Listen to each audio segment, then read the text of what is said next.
परम पूज्य जिन धर्म प्रभाविका आर्यका रत्न 105 श्री सृष्टि भूषण माताजी की पावन प्रेरणा एवं निर्देशन में अतिशय क्षेत्र श्री महावीर जी में कई वर्षों से चतुर्विध संघ की आहार उपकरण आदि की व्यवस्था सुचारू रूप से की जा रही है। आप भी इस पुण्यवर्धक कार्य में अपने परिवारजनों के जन्मदिन, वैवाहिक वर्षगांठ एवं पुण्यतिथि पर एक दिन की आहार व्यवस्था में अपना सहयोग देकर पुण्य का संचय अवश्य करें। 1,11,000 से अधिक राशि दान देने वाले परिवार का नाम शिलापट पर अंकित किया जाएगा और शिरोमणि संरक्षक कीर्ति स्तंभ बनने वालों का विशेष आरक्षण रहेगा। इस पुण्य के कार्य से शीघ्र जुड़कर अपना जीवन धन्य करें। और हाँ, पूज्य माताजी के मंगल प्रवचन श्रवण कीजिए प्रतिदिन सिर्फ पारस चैनल पर।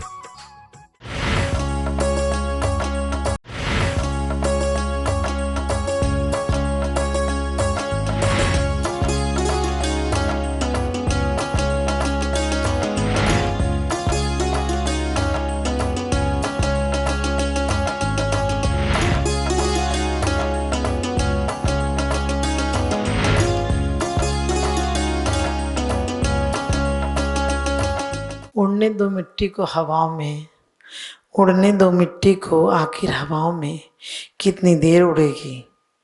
उड़ने दो मिट्टी को हवा में आखिर कितनी देर उड़ेगी। एक दिन होगा हवाओं के साथ जमीन पर जरूर गिरेगी। एक दिन होगा हवाओं के साथ जमीन पर जरूर गिरेगी। उड़ने दो मिट्टी को आखिर कितनी देर उड़ेगी। उड़ने दो मिट्टी को आखिर कितनी देर उड़ेगी।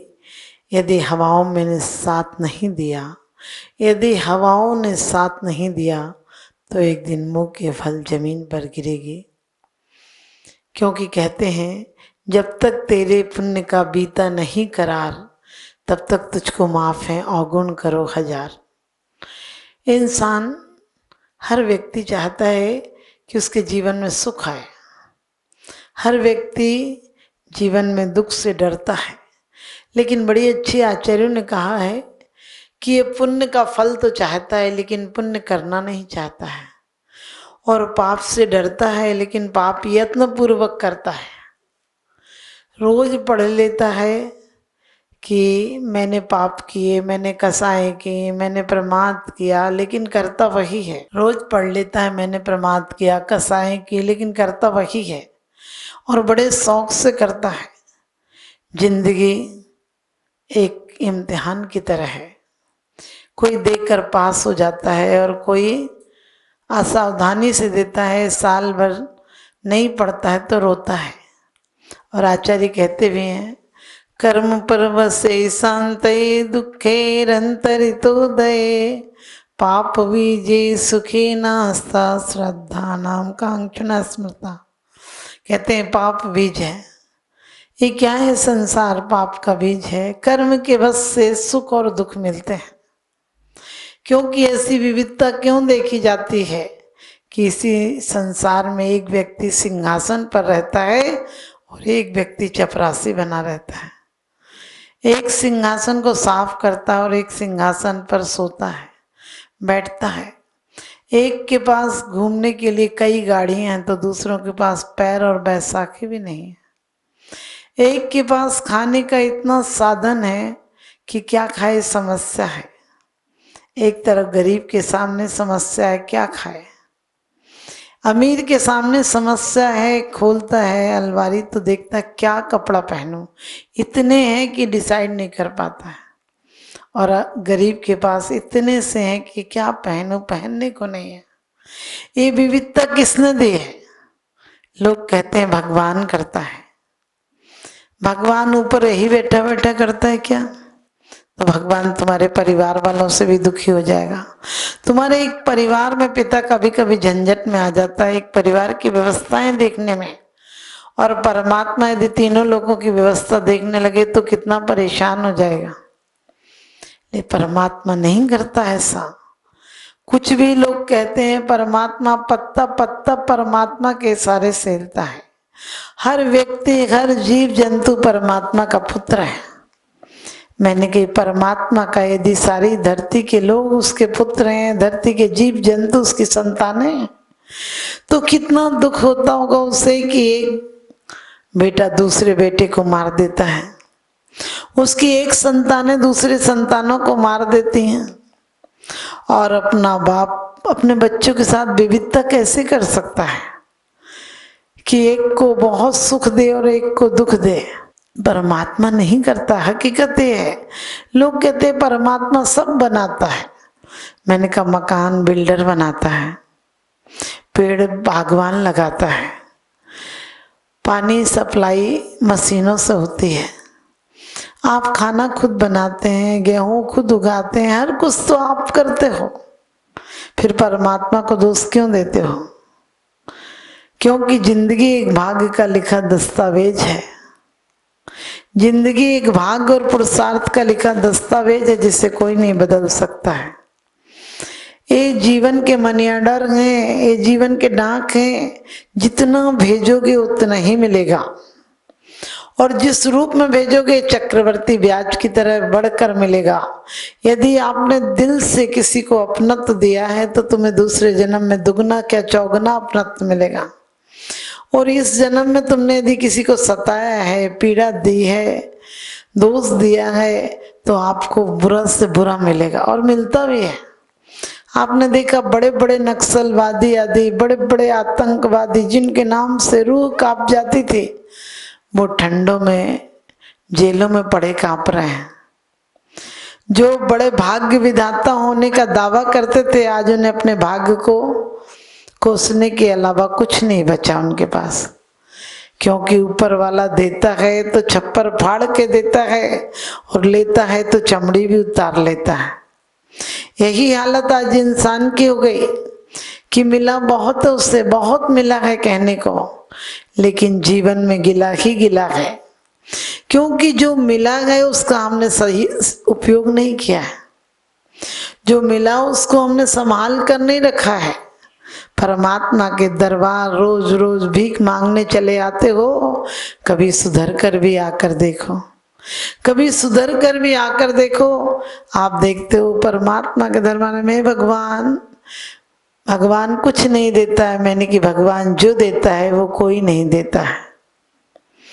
आप कहते भी भगवान तुम भक्तों को कुछ नहीं देते, अपने समान बस बना ले, क्योंकि भगवान ऐसे हैं, कोई भी दुनिया में ऐसा भगवान नहीं है तीर्थंकर के अलावा, बीतरागी गुरुओं के, बीतरागी संतों के, बीतरागी अरिहंतों के अलावा, जो तुम्हें अपना जैसा बना ले। दुनिया के हर मजहब के देवता सिर्फ तुम्हें सांसारिक सुविधा देते हैं,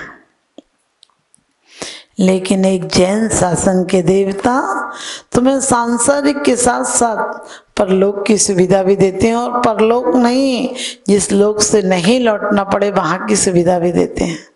लेकिन तुम लेने को तैयार नहीं हो। तो मंदिर में आते हो तो मंदिर में बोलते हो जय जय नाथ परम गुरु होए, बाहर जाके बोई शुरू होए। मंदिर में आते तो बड़ी अच्छी बातें बोलते हो जय जय नाथ परम गुरु होए, लेकिन बाहर जाके वो ही शुरू हो जाता है, 2 मिनट बाद शुरू हो जाता है। इसका मतलब तुम्हारी जिह्वा से आगे नहीं जाती बात। अरे जिह्वा से क्या होगा? जिह्वा की कहते हैं बोलने से मात्र पेट नहीं भरता है, प्यास नहीं बुझती है, नींद नहीं आती है। तुम यदि कहो कि नींद आ जाए तो नींद आती क्या? अरे जब निश्चिंत रहते हो, जब बिल्कुल विकल्प मुक्त रहते हो, तब सुबह उठते हो तो बिल्कुल प्रशस्त उठते हो। तो आप भी चाहते हो कि आपको कर्मों का उदय आपको खराब ना मिले, आपको जेल नहीं मिले, आपको इस चतुर्गति की जेल से बेल मिले। आप चाहते हो कि बंधन आपके टूटे, तो कैसे टूटेंगे? आचार्यों ने कहा कि किसी के ज्ञान में बाधा मत डालना। यदि तुम ज्ञानी हो तो ज्ञान का अभिमान मत कर लेना, क्योंकि बड़े बड़े ज्ञानी भी मर गए, बड़े बड़े सूरवीर भी मर गए। जो दुनिया को देखने का दावा करते हैं वो अपनी एक आंख दूसरी आंख को नहीं देख पाती है। सच पूछो, आंख देखती भी है तो दर्पण के माध्यम से देखती है, अपने आप तो एक आंख दूसरी आंख को नहीं देखती है। और कहा भी है किसी के ऐब को तू बेनकाब मत कर, किसी के ऐब को तू बेनकाब मत कर, ऊपर वाला हिसाब करेगा, तू हिसाब मत कर। भले ही मैं बुरा सही, तू अपनी नजरें तो खराब मत कर, क्योंकि एक बार नजर खराब होती है। कीचक ने द्रौपदी को देख लिया था, क्या हाल हुआ उसका। और कहते हैं कि एक बार राम को हिंदू पुराण के अनुसार कहते हैं मृग को देखकर सीता ने देखा था और राम को भेज दिया था। और रावण ने एक बार सीता को देखा, क्या हाल हुआ। सूर्पनखा ने राम लक्ष्मण को देखा, क्या हाल हुआ। क्योंकि जिंदगी में कभी भी भोगों की जिंदगी में सुख शांति नहीं देती है। लगता है कि इससे सुख शांति मिलेगी, लेकिन सुख शांति नहीं मिलती। हमारे जीवन में भी यही हाल है कि हम सोचते हैं सुख मिले, लेकिन काम नहीं करते हैं। किसी का ज्ञान देखकर, किसी का चारित्र देखकर, किसी के दर्शन देखकर हमें खुशी नहीं होती है। हम बहुत अच्छी ऊंची बातें कर लेते हैं, लेकिन जीवन में वही सूनापन बना रहता है। हम किसी को ज्ञानी को देखकर उससे ईर्ष्या करते हैं, उसकी तारीफ सुनकर उसकी तारीफ ढांक देते हैं, उस पर बदनामी कर देते हैं, अरे क्या ज्ञान है न, इन जैसे तो हमने बहुत ज्ञानी देखे। लेकिन ध्यान रखना, इस ज्ञान का कोई अभिमान मत करना। एक ठोकर लगेगी ब्रेन में, सारी याददाश्त चली जाएगी, पहचानोगे तक नहीं, बच्चों की तरह हो जाओगे, महापागल हो जाओगे। इस ज्ञान का क्या करना, इस ज्ञान का सदुपयोग करना कि ज्ञान एक दिन हमारा केवल ज्ञान में परिवर्तित हो जाए। अभी इंद्रियों से अपेक्षित है, अभी आंखें देखें तो तुम कुछ पढ़ पाओगे, क्योंकि कहते हैं हम भगवान से क्या प्रार्थना करेंगे, तुम रंगीनियां देखो अपनी आंखों से जमाने की, हमें तो बंद आंखों से नजर महावीर आते हैं। हम भगवान ऐसी तासीर लाएं कि हर चीज मुझे भगवान की मूर्ति नजर आने लगे। भगवान मेरी नजरों में तासीर हो जाए, भगवान मेरी नजरों में तासीर हो जाए, नजर जिस चीज पर डालूं तेरी तस्वीर हो जाए। लोग कहते क्या करे, खराब चीज थी तो हमारी नजर खराब हो गई। कोई जवान बच्ची थी इसलिए नजर खराब हो गई, नहीं, तुम्हारी नजर खराब थी इसलिए तुम्हें नजर बच्ची आई, इसलिए तुम्हें लड़की नजर आई। यदि समीचीन नजरिया होता तो लड़की कहना चाहिए, स्त्री तो माँ भी होती है, बहन भी होती है, बेटी भी होती है, पत्नी भी होती है, लेकिन जहाँ विकार होता है वहाँ तुम्हारे रिश्ते अलग हो जाते हैं, और जहाँ निर्विकार होते हैं वहाँ रिश्ते पवित्र हो जाते हैं, पूज्य हो जाते हैं, और तुम भी एक आदर्श हो जाते हैं। जंगल में एक लाश जली थी, उधर से एक साधु ने देखा एक सुंदर युवती की लाश जली है।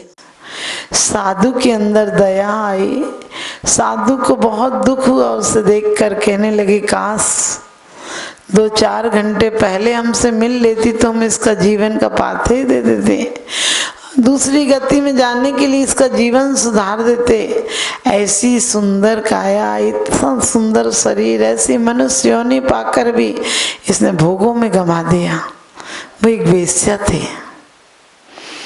उसकी लाश को देखकर संत के अंदर उपदेश आया, आदर्श आया, अच्छे भाव आए कि इसे संत बना देते, इसे साध्वी का भेष दिला देते, इसे साध्वी की परिणति दिला देते, भावों में परिवर्तन आ जाता तो अपना जीवन सुधर जाता।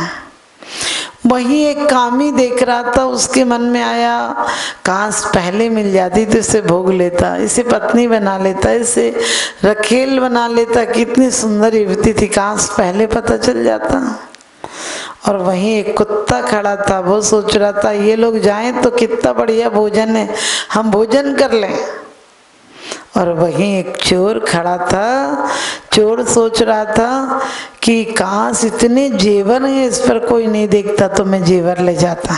हमारा नजरिया कैसा होता है, कहते हैं कोई पदार्थ जग में बुरे न अच्छे, ऐसा सदैव कहते गुरुदेव सच्चे। होगा न राग जब लो तब नो न बंद, कहते हैं इसलिए होगा ना राग जब लो तब लो न बंद। राग के कारण हमें दुश्मन और मित्र नजर आते हैं। दुश्मन और मित्र में ऐसा क्या होता है, एक क्षण में आपका नजरिया बदलता है, एक क्षण में आपका नजरिया बदलता है और दुश्मन दोस्त हो जाता है और दोस्त दुश्मन हो जाता है। सगा भाई भी विभीषण रावण को छोड़ देता है। क्यों की बात नहीं मानी? आपके घरों में आज तकरार क्यों है?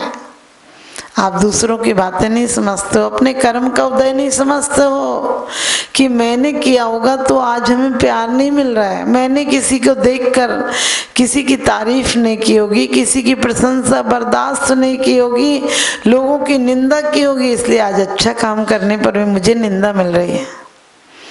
क्यों? क्योंकि हमारा कर्म ही हमारे आगे आता है। हम कर्म करते टाइम भी सोते सोते करते हैं और जब फल मिलता है तो आंखों से आंसू निकलते हैं। आचार्यों ने तो कहा है, दौलत राम जी भी कहते हैं कि पुण्य पाप फल माई हरक बिलखो मत भाई, यह पुद्गल पर जाए उपज बिन से थिर नाई। कि पुद्गल की पर्याय, इसमें हर्ष विषाद मत मनाओ। आज राज सिंहासन पर हो और अभिमान में आकर जरा सी गलती कर दी तो तुम्हारा जीवन पूरा विनाश को प्राप्त हो जाएगा, जीवन लीला खराब हो जाएगी तुम्हारी। सृष्टि मंगलम सेवा समिति में आहार, उपकरण, ज्ञान, औषध एवं करुणा जैसे महान कार्यों में सराहनीय सहयोगी परिवार हैं। श्री विनय कुमार जैन, श्रीमती सरिता जैन, शालीमार बाग, दिल्ली। पाटोदी परिवार, कतरास। श्री सुशील कुमार जैन, धर्मपत्नी Shrimati Nirmal Jain, Shri Arihant oil and general mills, Tehsil road, Jagraon, Punjab. Shri Bhupendra Jain, Shrimati Mamta Jain, Shalimar Bagh, Delhi. Pandya परिवार, डेह, जिला नागौर, राजस्थान। प्रतिष्ठान सुगनचंद फूलचंद पांड्या, डेह, जिला Nagaur, Rajasthan. Sethi flour mills private limited, Chargawa, Gorakhpur, Uttar Pradesh. परम पूज्य जिन धर्म प्रभाविका आर्यका रत्न 105 श्री सृष्टि भूषण माताजी की पावन प्रेरणा एवं निर्देशन में अतिशय क्षेत्र श्री महावीर जी में कई वर्षों से चतुर्विध संघ की आहार, उपकरण आदि की व्यवस्था सुचारू रूप से की जा रही है। आप भी इस पुण्यवर्धक कार्य में अपने परिवारजनों के जन्मदिन, वैवाहिक वर्षगांठ एवं पुण्यतिथि पर एक दिन की आहार व्यवस्था में अपना सहयोग देकर पुण्य का संचय अवश्य करें। 1,11,000 से अधिक राशि दान देने वाले परिवार का नाम शिलापट पर अंकित किया जाएगा और शिरोमणि संरक्षक कीर्ति स्तंभ बनने वालों का विशेष आरक्षण रहेगा।